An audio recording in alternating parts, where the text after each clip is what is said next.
Welcome back नाज़रीन। Bulletin का बाकायदा आगाज करेंगे। अब आपको बताएंगे कि वज़ीर-ए-आज़म इमरान खान ने मुल्क की मईशत पर इज़हार इत्मीनान करते हुए कहा है कि हमें मईशत तबाहाली में मिली, अब सूरत हाल पहले से कुछ बेहतर है। वज़ीर-ए-आज़म इमरान खान ने पार्टी और हुकूमती तर्जुमानों के इजलास में मईशत की सूरत हाल पर इत्मीनान का इज़हार किया है। वज़ीर-ए-आज़म इमरान खान की ज़ेर सदारत हुकूमती और पार्टी तर्जुमानों का इजलास हुआ, जिसमें एक नुकाती एजेंडे पर बात की गई।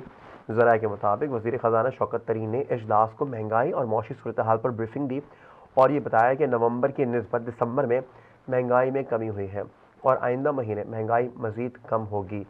वज़ीर-ए-आज़म ने इजलास में मईशत की सूरत हाल पर इत्मीनान का इज़हार किया और कहा कि मईशत की सूरत हाल बेहतर है। वज़ीर-ए-आज़म ने हिदायत की है कि मईशत के आदाद शुमार आवाम के सामने रखे जाएँ। इस मौके पर उनका ये भी कहना था कि हमें मईशत तबाहाली में मिली, जिससे काफ़ी हद तक बेहतर किया जा चुका है। अपोजिशन को किसी सूरत असरअंदाज ना होने दें, आवाम को हक़ाइक़ बताएं।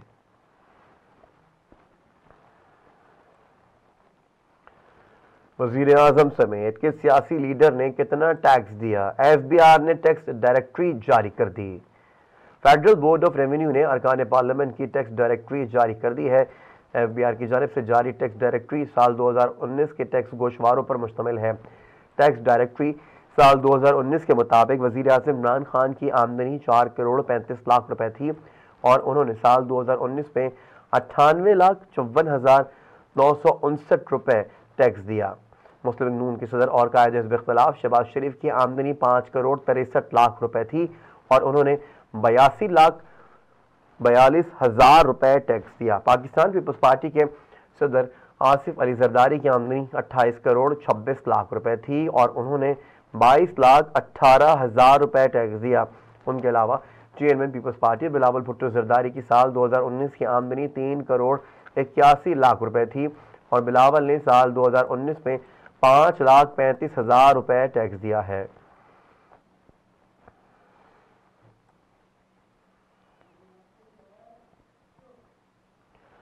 और अब आपको बताएंगे वज़ीर ख़ारजा शाह महमूद कुरैशी ने कहा है कि मोदी इस्लामाबाद नहीं आ सकते तो सार्क कॉन्फ्रेंस में वर्चुअल शिरकत कर लें। पाकिस्तान ने भारत को जनूबी एशियाई इलाकाई ताउन तंजीम सरबराही इजलास में शिरकत की दावत दे दी और कहा कि अगर भारतीय वज़ीर-ए-आज़म नरेंद्र मोदी इस्लामाबाद नहीं आ सकते तो वीडियो लिंक के जरिए शरीक हो जाए। वज़ीर ख़ारजा शाह महमूद कुरैशी ने दौरान प्रेस कॉन्फ्रेंस कहा है कि पाकिस्तान के नज़दीक सार्क इजलास एक अहम फोरम है और हम 19वां सार्क इजलास के इनेकाद पर पुरअज़म हैं और अगर भारत को इजलास में शिरकत पर कोई मसला है तो वीडियो लिंक के जरिए अपनी शिरकत को यकीनी बना सकते हैं। शाह महमूद कुरैशी ने यह भी कहा है कि जम्मू कश्मीर तनाज़े का हल जनूबी एशिया में पायदार अमन और इस्तेहकाम की शर्त है। वज़ीर ख़ारजा का यह भी कहना था कि मकबूजा कश्मीर में बिगड़ती हुई सूरत हाल के दरमियान कश्मीरी अवाम और रहनुमाओं पर जुल्म सितम का सिलसिला जारी है। वज़ीर दाखिला शेख रशीद का यह भी कहना है कि अपोजिशन टोले के हाथ से वक्त रेत की दीवार की तरह निकलता जा रहा है। वज़ीर आला पंजाब उस्मान बुज़दार से वफाकी वज़ीर दाखिला शेख रशीद ने मुलाकात की, जिसमें सियासी उमूर और अमन आमा की सूरत हाल पर तबादला ख्याल किया गया। रावलपिंडी में फलाह आमा के जारी मनसूबों पर पेशरफ्त पर बातचीत भी की गई।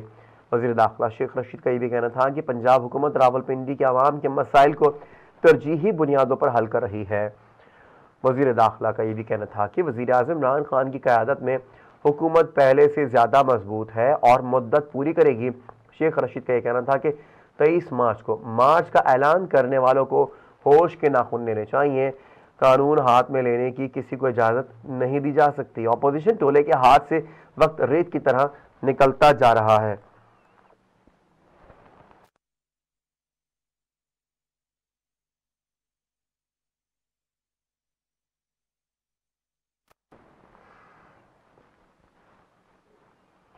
शेख रशीद ने जो कहा वो तो आपको बताई, साथ ही साथ आपको ये भी बताएंगे कि सिंध के वज़ीर ताज सईद गनी ने वफाकी हुकूमत पर तनकीद करते हुए ये कहा है कि पता नहीं ये क्या खाकर या क्या नशा करके आते हैं जो ये कहते हैं कि सिंध में अगली हुकूमत उनकी ही होगी।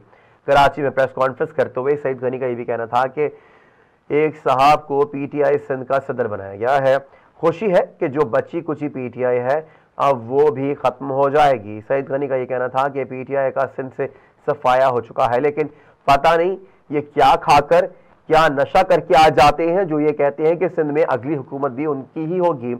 उनका यह भी कहना था कि फिरदौस शमीम नकवी ने असेंबली में इस्तीफा देने का ऐलान किया था। हम इंतजार कर रहे हैं कि फिरदौस शमीम कब इस्तीफा देंगे।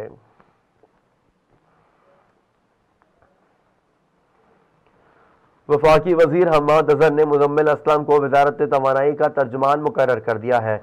समाजी राबते की वेबसाइट ट्विटर पर अपनी ट्वीट में वफाकी वजीर तवानाई हम्माद अजहर का कहना था कि मुजम्मिल असलम को वजारत तवानाई का तर्जुमान मुकर्रर कर दिया गया है, जबकि मुजम्मिल असलम तर्जुमान वजारत खजाना के तौर पर भी काम कर रहे हैं। हम्माद अजहर ने वाजे करते हुए बताया है कि मुजम्मिल असलम तर्जुमान वजारत खजाना के साथ इजाफी तौर पर तर्जुमान तवानाई डिवीजन भी खिदमात अंजाम देंगे। इससे कबल हम्माद अजहर ने ट्विटर पर साबिक वजीर खजाना मिफ्ता इस्माइल को मुखातिब करते हुए कहा है कि आजकल फ्यूल कास्ट एडजस्टमेंट आपके लगाए गए इम्पोर्टेड LNG और इम्पोर्टेड कोयले की बिजली घरों की ईंधन की वजह से ही लगे आ रही हैं। पूरे मुल्क की बिजली को आपकी खिदमत दरामद शुदा ईंधन के इन्हिसार पर छोड़ गई है और अब आलमी मंडी में उनकी कीमत पर ऊपर चली गई है।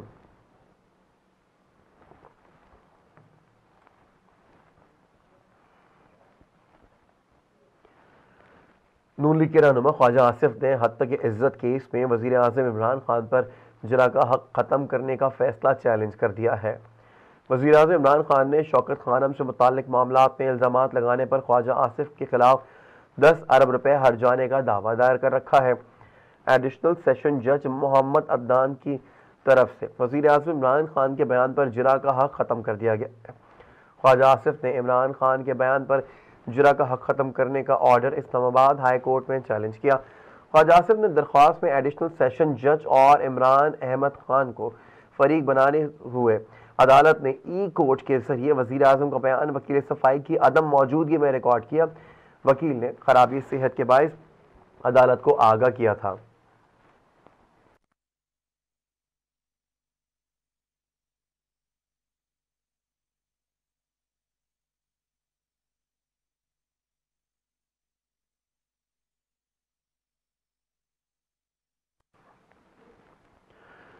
अब आपको ये बताएंगे तौहीन रिसालत केस में जुर्म साबित होने पर मुजरिम जफर भट्टी को सजाए मौत सुना दी गई है। एडिशनल सेशन जज रावलपिंडी साहबजादा नकीब शहजाद ने अडियाला ट्रायल में फैसला सुनाते हुए तौहीन रिसालत केस में जुर्म साबित होने पर मुजरिम जफर भट्टी को सजाए मौत सुना दी, जबकि मुजरिम को दीगर दफात के तहत मजमूई तौर पर 4 साल कैद 15,000 रुपये जुर्माने की सजा भी सुनाई गई है। तौहीन रिसालत फौजदारी दफा 295C के तहत मुजरिम को फांसी की सजा सुनाते हुए अदालत का यह कहना था कि मुजरिम ने संगीन जुर्म किया, उसको इस वक्त तक फांसी पर लटकाए जाना चाहिए जब तक मौत वाक़ई ना हो जाए।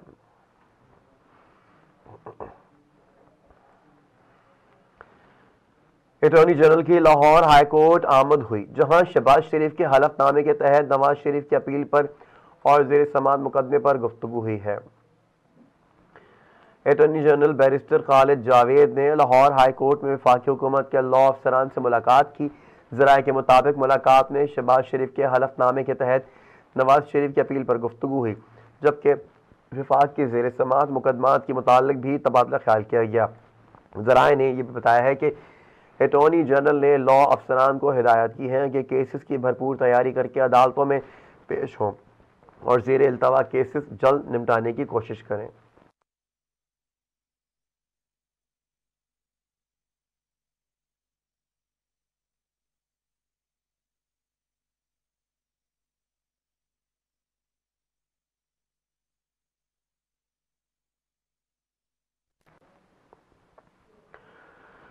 और अब आपको बताएंगे कि मुल्जिम आरिफ गुल को हब्से बेजा में रखने से मुताल्लिक केस में चीफ जस्टिस ने रिमार्क दिए हैं कि अगर मुल्जिम को पेश ना किया तो वजीर आजम को बुला लेंगे। मुल्जिम आरिफ गुल को हब्से बेजा में रखने के खिलाफ केस की समाअत चीफ जस्टिस गुलजार अहमद की सरबराही में सुप्रीम कोर्ट के 3 रुकनी बेंच ने की। एडिशनल अटॉर्नी जनरल ने अदालत को बताया है कि आरिफ गुल हिरासती मराकज़ में है, उसे अदालत लाना मुश्किल है। चीफ जस्टिस ने रिमार्क दिए हैं कि क्या आरिफ गुल को पेश करने से सुप्रीम कोर्ट की इमारत उड़ जाएगी? हुकूमत के दफातर में करप्शन है तो अदालत क्या करे? 2019 से अब तक मामले पर इंक्वायरी चल रही है। जस्टिस गुलजार अहमद ने कहा है कि आरिफ गुल को पेश नहीं करना तो सुप्रीम कोर्ट को ताला लगा देते हैं। चीफ जस्टिस ने कहा कि मुल्जिम आरिफ गुल को पेश ना किया तो वजीर आजम को बुला लेंगे। वक्फे की एडवोकेट जनरल केपी ने मौक़िफ़ ये इख्तियार किया है कि रास्ता बहुत लंबा है, मुल्जिम को आज पेश नहीं किया जा सकता।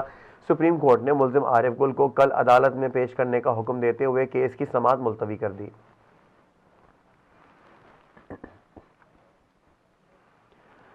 पाकिस्तान बार काउंसिल ने लाहौर हाई कोर्ट के जस्टिस आयशा मलिक की तकरीर के मामले पर जुडिशल कमीशन इजलास के दिन हड़ताल और अदालती बायकॉट का ऐलान कर दिया है। पाकिस्तान बार काउंसिल के वाइस चेयरमैन खुशदिल खान का यह भी कहना था कि 6 जनवरी को जुडिशल कमीशन इजलास वाले हड़ताल और अदालती बायकॉट किया जाएगा।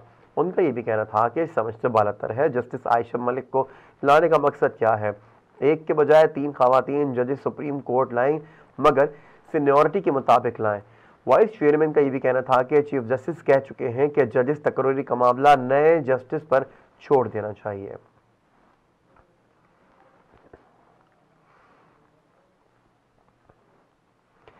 सियासत की गर्मा गर्मी की बात कर लेते कुछ मौसम के हवाले से। जी हाँ बिल्कुल, कराची में कल शाम से रात के दरमियान गरज चमक के साथ बारिश का इम्कान है। महकमा मौसमियात के मुताबिक मगरबी हवाओं का एक ताकतवर सिलसिला आज शुमाली बलूचिस्तान में दाखिल होगा, जिसके बायस मंगल की शाम से रात के दरमियान कराची में गरज चमक के साथ बारिश का इम्कान है। महकमा मौसमियात का ये भी कहना है कि शहर में बुध के रोज भी वक्फे वक्फे से गरज चमक के साथ कहीं दरमियानी और कहीं तेज बारिश होने का इम्कान है और अगले 3 रोज के दौरान शहर का कम से कम पारा 14 से 16 डिग्री और ज़्यादा से ज़्यादा दर्जा हरारत 24 से 28 और 26 डिग्री दरमियान रह सकता है। ताहम बुध को बारिश के बाद ज़्यादा से ज़्यादा दर्जा हरारत मज़ीद 4 से 5 डिग्री कमी से 19 से 21 डिग्री के दरमियान रहने की तवक्को है। महकमा मौसमियात के मुताबिक मगरबी सिलसिले के असरात बतदरीज बालाई सिंध की जाने बढ़ेंगे और बाद मगरबी सिस्टम के असरात पूरे मुल्क में फैल जाएंगे।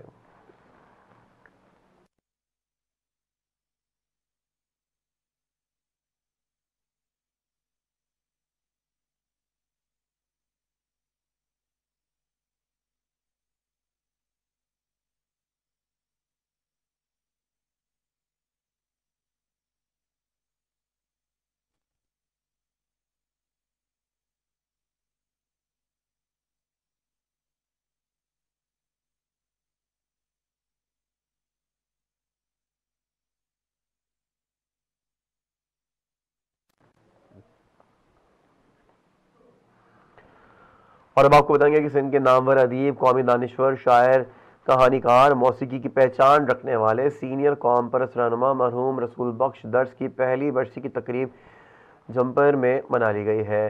जस्कम के साबिक सीनियर वाइस चेयरमैन डॉक्टर नियाज कालाई, सिंध यूनाइटेड पार्टी के मरकजी नायब सदर अमीर आज़ाद पनहोर, रवादारी तहरीक सिंध के सदर पनहल सारियो और दीगर रहनुमाओं ने मज़ार पर हाजिरी भी दी। बरसी के मौके पर कौम परस्त रहनुमाओं और दीगर सियासी समाजी रहनुमाओं, सहाफ़ियों और अदीबों का ये भी कहना था कि रसूल बख्श दर्स सिंध का कौमी असासा थे।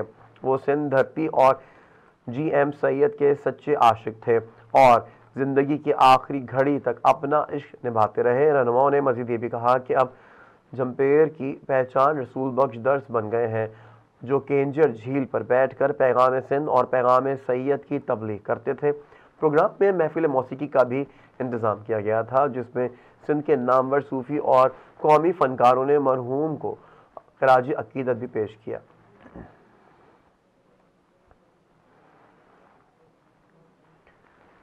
कोट डीजी में इंतजामिया की कार्रवाई, जखीरे की गई खाद की सैकड़ों बोरियां बरामद करके सरकारी रेट पर किसानों को दी गई। असिस्टेंट कमिश्नर कोट डीजी मोहम्मद आसिम अब्बासी और रेवेन्यू अमले ने मुश्तरका कार्रवाई करके फ़कीराबाद शहर में ज़ख़ीरा की गई 1000 से ज़ायद यूरिया खाद की बोरियां बरामद की करके मकामी किसानों को सरकारी रेट पर दे दी हैं। इस मौके पर असिस्टेंट कमिश्नर कोट डीजी का कहना था कि खाद की किल्लत को कम करने के लिए कार्रवाइयाँ की जा रही हैं। खाद ज़ख़ीरा करने वाले मुनाफाखोर दुकानदार डीलर्स के खिलाफ कानूनी कार्रवाई की जा रही है।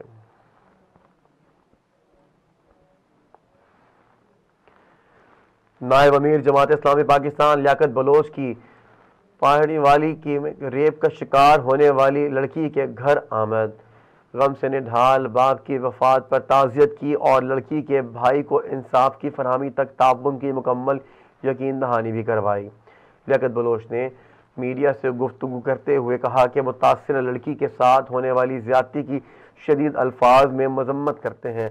बाप की बेटी के सदमे की वजह से होने वाली नागहानी मौत भी कत्ल के जुमरे में आती है। उन्होंने पुलिस की रवायती गफलत और लापरवाही पर रद्द-ए-अमल का इजहार करते हुए कहा है कि मुजरिमों की अदम गिरफ्तारी ना होना इंतहाई अफसोसनाक बात है। वज़ीर आज़म पाकिस्तान इमरान खान इस वाक़े का फौरी नोटिस लें और IG पंजाब को हुक्म दे के फौरी एक्शन लेकर मुल्ज़िमान को गिरफ्तार करके उनको निशाने इबरत बनाया जाए। उन्होंने मुतासरा ख़ानदान को यकीन दिलाया है कि मुजरिमों को सज़ा ना मिलने तक जमात की पूरी क़यादत अपना किरदार अदा करेगी।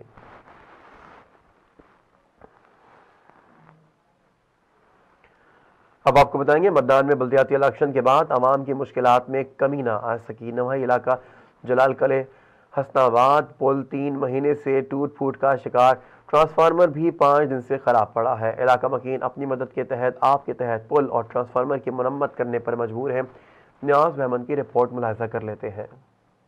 मर्दान इज़्ज़त रोड पर वाक़या जलाल कले हसनाबाद में 5 दिन से ट्रांसफार्मर ख़राब पड़ा है। ट्रांसफार्मर की खराबी से इलाके मकीन को शदीद मुश्किलात का सामना है। दूसरी जानिब इलाके के मेन शाहरा का पुल 3 महीने से टूट गया है। पुल की खराबी से रोजाना हादसा पेश आते हैं। इलाके मकीन का कहना था बोरान है, बाकी जो है हमारा ट्रांसफार्मर जो है वो तीसरा दिन जो है ना वो सड़ जाता है, पता नहीं लगता है।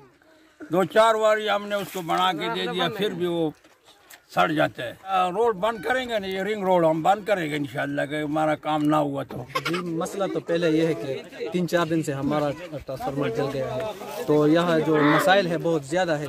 अब ये मसाइल है, ये जो कई है ये भी तकरीबन 2-3 महीने हो गए, लोग आते हैं और इसमें गिर जाते हैं। और मेन जो मसला है वो ट्रांसफार्मर का है। तकरीबन 4-5 दिन हो गए, हमने जिसको वोट दिया था हमारा MPA MNA अभी तक खामोश है। लेकिन अब जो मेयर है हिमायतुल्लाह मयार साहब, हम उसको भी अपील करते हैं, लेकिन वो भी अभी तक पता नहीं क्या हो गया है, लेकिन कोई हमारी अपील सुनता नहीं। इलाक़े मकीन ने कहा कि हमारे मसाइल पर तवज्जो न दी गई तो एहतजाज का रास्ता इख्तियार करेंगे और अपने मुतालिबात के लिए मर्दान नई रोड को बंद करेंगे। नाजुमन फेज TV मर्दान। अब आपको बताएंगे मर्दान में नौमुंतखब कौंसलरों का तहसील मेयर मर्दान की क़यादत में महंगाई, सुई गैस और बिजली की ओवर बिलिंग और ओवरलोड शेडिंग के खिलाफ एहतजाजी मुजाहरा। मुजाहरीन ने शमसी रोड को हर किस्म ट्रैफिक के लिए बंद कर दिया है। मुजाहरीन ने महंगाई और बिजली की नारवा लोड शेडिंग व ओवर बिलिंग के खिलाफ नारे भी लगाए। इस मौके पर तहसील मेयर मर्दान हिमायतुल्लाह मयार ने कहा है कि इमरान हुकूमत बुरी तरह से नाकाम हो गई है और मुल्क की मईशत दाव पर लगा दी गई है, जिसकी वजह से अवाम पर मुख्तलिफ टैक्सों की शक्ल में महंगाई का बोझ डाला जा रहा है।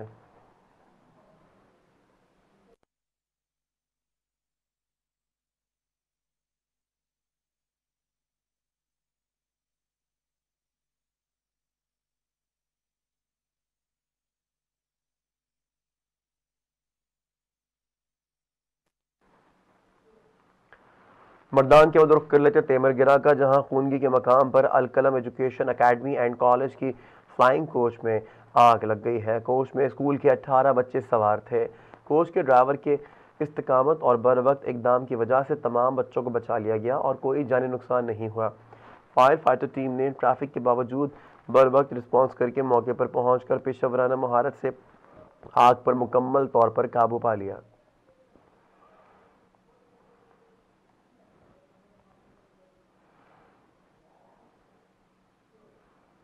और अब आपको बैनुल-अक़वामी मंजरनामे के हवाले से आगाह करेंगे। आपको बताएंगे कि तालिबान हुकूमत ने अफगानिस्तान की दारुल-हुकूमत काबुल से पकड़ी गई हज़ारों लीटर शराब गंदे नाले में बहा दी है। अफगान इंटेलिजेंस डायरेक्टोरेट की जानिब से ट्वीट कराई गई है कि वीडियो में ये बताया गया है कि स्पेशल यूनिट ने खुफिया इत्तला पर काबुल के एक इलाके में छापा मारकर तकरीबन 3000 लीटर शराब बरामद की। डायरेक्टोरेट के मुताबिक कार्रवाई में तीन शराब डीलर्स को भी गिरफ्तार किया गया है। वीडियो में दिखाया गया है कि तालिबान की स्पेशल यूनिट ने पकड़ी गई 3000 लीटर शराब नाले में बहा दी है।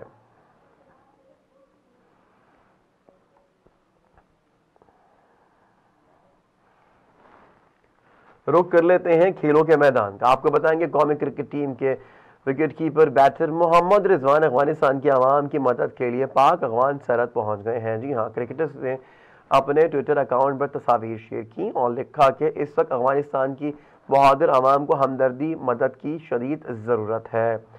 उन्हें गद्दार, रिहाइश, गर्म कपड़े और ग़िज़ा और अद्वियात वगैरह की ज़रूरत है। मोहम्मद रिजवान ने पाकिस्तान के साबिक लेग स्पिनर मुश्ताक अहमद को टैग करते हुए लिखा है कि उनके साथ पाक अफगान सरहद पर सूरत हाल का जायजा लेना एक आंख खोल देने वाला तजुर्बा था।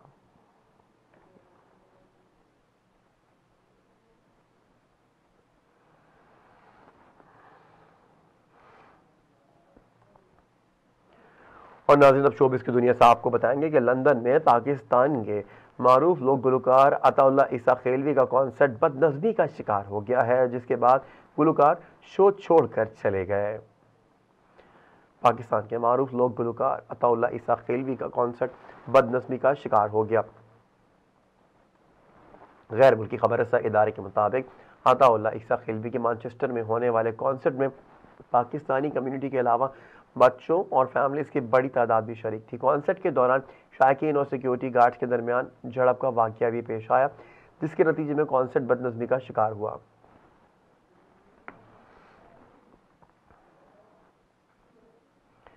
नाज़रीन, न्यूज़ बुलेटिन में फिलहाल इतना ही। मज़ीद अपडेटेड रहने के लिए देखते रहिए फैज़ न्यूज़।